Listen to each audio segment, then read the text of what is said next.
Ngayon, di ba itong Madriaga, nag-bad exam din ito. O di bakit attorney ang tawag nila dito? Failure naman pala ito sa bar. Bakit nakalagay dun sa parang meron siyang speaking doon na nandyan nakalagay, Attorney Ramil Madriaga. Aba, dapat sa iyo pinapakontempt sa Supreme Court, Madriaga. Bawal yan, tawaging sarili mo na attorney ka, na hindi ka naman pala abogado.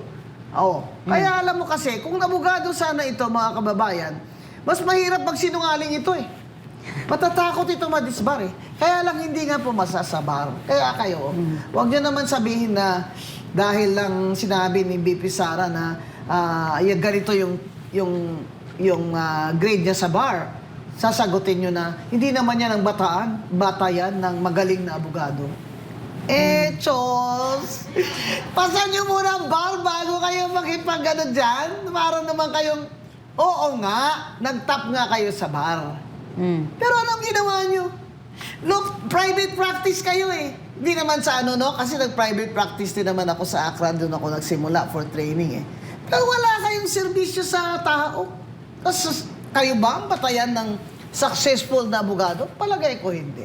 Kaya alam nyo, yung masasabi kayo na, hindi naman yan batayan dahil pumasa. Pag hindi naman pumasa, kagaya ni Lenny, sasabihin nyo na naman, take two.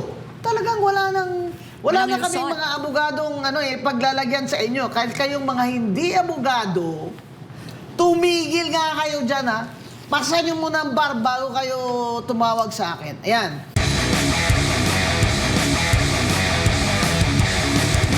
Attorney, ano pa yung ibang kapalpakan ni Madriaga dito? Okay, so pati yung sabi ni Ramil Madriaga, nung December 20 daw, 12 midnight, naghatid siya ng pera ng isang duffel bag containing 30 to 35 million sa isang bar. Ang pangalan ng bar, Nomo Basho, dyan sa Tomas Morato. I watched that. Yung may-ari ng bar, si Edward Chico, actually yung asawa niya, lumabas sila at pinakita nila sa Facebook kung ano yung itsura ng bar nila. Sikip siguro. Napakasikip. At tsaka, nagpakita sila ng pruweba na imposible yung sinasabi niya kasi nung December 20 ay merong exclusive Christmas party doon sa Nomo Basho. So, imposible po yung sinasabi niya na number one, nandun po si Reynold Monsayak dahil hindi niya po kaano-ano yung nag-party nung gabi yon. At handa silang mag-testify na wala po si Reynold Monsayak doon. At pangalawa, hindi ka panipaniwala na magpapasok ka ng ganong kalaking duffel bag na may limpak-limpak na pera doon sa napakasikip na restaurant na yon. Baka attorney, yung ginaganon niya. Tabi, yung gano'n ba? Kargador. Nung Biyernes, Attorney Bing, pumunta ako mismo doon sa Nomo Basho to see for myself. Yeah. And yung lugar po na yon, mas maliit pa po sa personal kaysa doon sa picture. Kaya napaka-imposible talaga yung sinasabi Yung mga bar na yan, Madriaga. kaya hindi ako pupunta dyan kasi kailangan maglakad ka dyan, naka-side view. Tapos yung likod mo, dumidikit doon sa likod ng ibang tao. Pawis na sila. Sabi ko, hindi ko kaya itong mga, kung sa bagay, hindi naman kami nagbabar noon kasi nag-aaral talaga kami sa bar exam. Ngayon, di ba itong Madriaga, nag-bar exam din ito. O di bakit attorney ang tawag nila dito? Failure naman pala ito sa bar.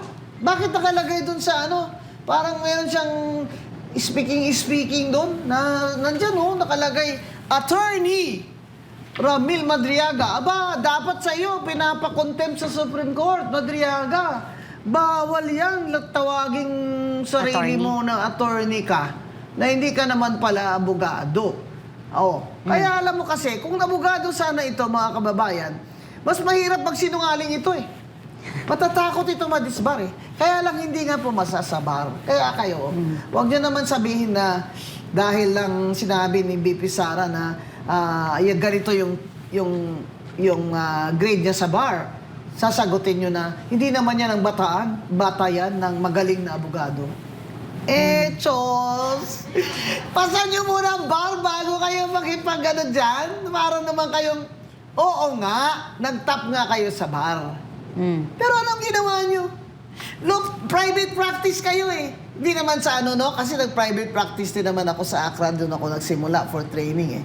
Pero wala kayong serbisyo sa tao. Tapos, kayo ba ang batayan ng successful na abogado? Palagay ko hindi. Kaya, alam nyo, yung masasabi kayo na, hindi naman yan batayan dahil pumasa. Pag hindi naman pumasa, kagaya ni Lenny, sasabihin nyo na naman, take two. Talagang wala Walang na kami lusot. mga abogadong paglalagyan sa inyo. Kahit kayong mga hindi abogado, tumigil nga kayo dyan, ha? Pasan nyo muna ang bar bago kayo tumawag sa akin. Ayan. Itong Madriaga, ito, umiinit ulo ko dito sa attorney na hindi attorney, ha? Pero alam mo, Mama Bing, sa akin kasi, ang nakikita ko sa kanya, nothing to lose eh. Yun. Diba? Nothing to lose. Gusto And niya everything to gain. Gusto niya everything to gain. mapardon, Yeah. Kathy. Not only that, what if lang naman, no? Paano kung, kung di na talaga siya makakalabas? He just wanted his family to have a better life or good life. We don't know. Diba? That's not that does not justify his lying.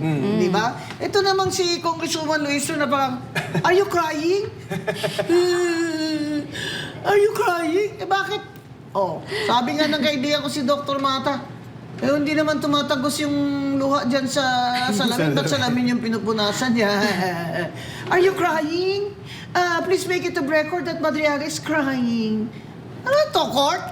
Ikaw talaga. Hindi, Kung tsaka gusto bakit- kung minsan ang pagka-piskal mo, hindi na tama yung lugar mo yun. Di ba sabi, hindi yan trial? Bakit ginagawa mo dyan trial para kang piskal dyan na, are you crying? Please make it a record that Madriaga is crying. Sana you make it also a record that Congressman Paulo Parcoleta was objecting. Instead, pina-strike mo off the record yung sa congressman. Tapos yung crocodile tears ni Madriaga, pinapalagay mo sa record. Ano ba talaga?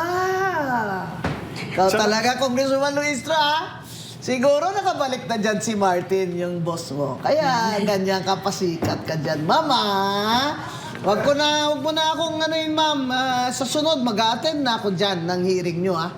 Para next time sana, ma'am, ito lang naman akin, ha? Di naman ninyo ako pinaupo dyan, eh. Kasi takot si Martin sa akin, kaya hindi niya ako pinaupo dyan, eh. Pati yung aming substitute na inutos na ng Supreme Court sa P3PWD, na nanalo naman talaga kami, hindi niya pa rin pinaupo. Pero ito yun lang masasabi ko, ma'am. Sa iyo, ha? Congresswoman Luistro. Bakit yung rules dyan sa Committee on Justice, hindi na namin alam kung totoong rules ba yan o gawa-gawa mo lang? Kasi, bakit kasi? Pati vice chair mo, na si Congresswoman Jennifer ano ba yun? Lagbay? Doon sa Mindanao, nag-manifestation siya na dapat huwag dagdagan. Kung ano lang ang nasa complaint, yun lang ang inyong i-discuss dyan. Which is correct because they are only there to rule on whether or not the complaint for impeachment is sufficient in form and in substance. You are not there to even say, there's probable cause to convict. There's a probability that he will be convicted. Hindi. That's why you're not supposed even to use that word probable cause. Sufficiency in substance, meaning the allegations are there and the annexes are there, and Congressman Erice and Justice Ascona correctly pointed out, and Congressman Rufus Rodriguez, that it should not be a fishing expedition. This hearings in the House Committee on Justice should not be a fishing expedition. If it is not in the complaint, the committee is not supposed to gather evidence for the complainant. Si Luistro, siya na itong nag-gather, pinapasabi na yung salin, pinasabi na yung mga kung ano-ano. Ayun ang problema dahil mga tao hindi na naniniwala dyan sa House Committee na yan. Alam naman natin kung sinong boss nitong si Luistro, di ba? Si Martin Luther King Romualdez. Balik tayo kay Madriaga, Attorney Pao. Comment lang ako doon sa procedure na ginawa nila. Attorney Bing, isipin mo, buong linggo leading up to the hearing, kinukutya nila si VP or china-challenge nila na punta ka rito para ma-confront mo yung si Madriaga, mapatunayan mo dito na nagsisinungaling siya. Bakit? Trial ba yan? Bakit Hindi, mo pumuntahin ng complainant ang respondent dyan? Hindi, Ano nga ito? yun nga, Attorney Bing, kung napansin mo nung hearing last week, kahit yung miyembro mismo ng House Justice Committee na gustong mag-probing questions to test his credibility, hindi Ayaw. naman pinayagan. So ano palang punto na pupunta si VP Sara doon para kumprontahin tong si Madriaga? Hindi naman pala siya makakapagtanong ng At probing saka questions. it is her right. Whether or not she will appear there, that is her right. Huwag niyo sasabihin na, talagang guilty ito, kaya ayaw niya pumasok dito. Pambira naman kayo. Bakit naman ako papasok sa Lion's Den?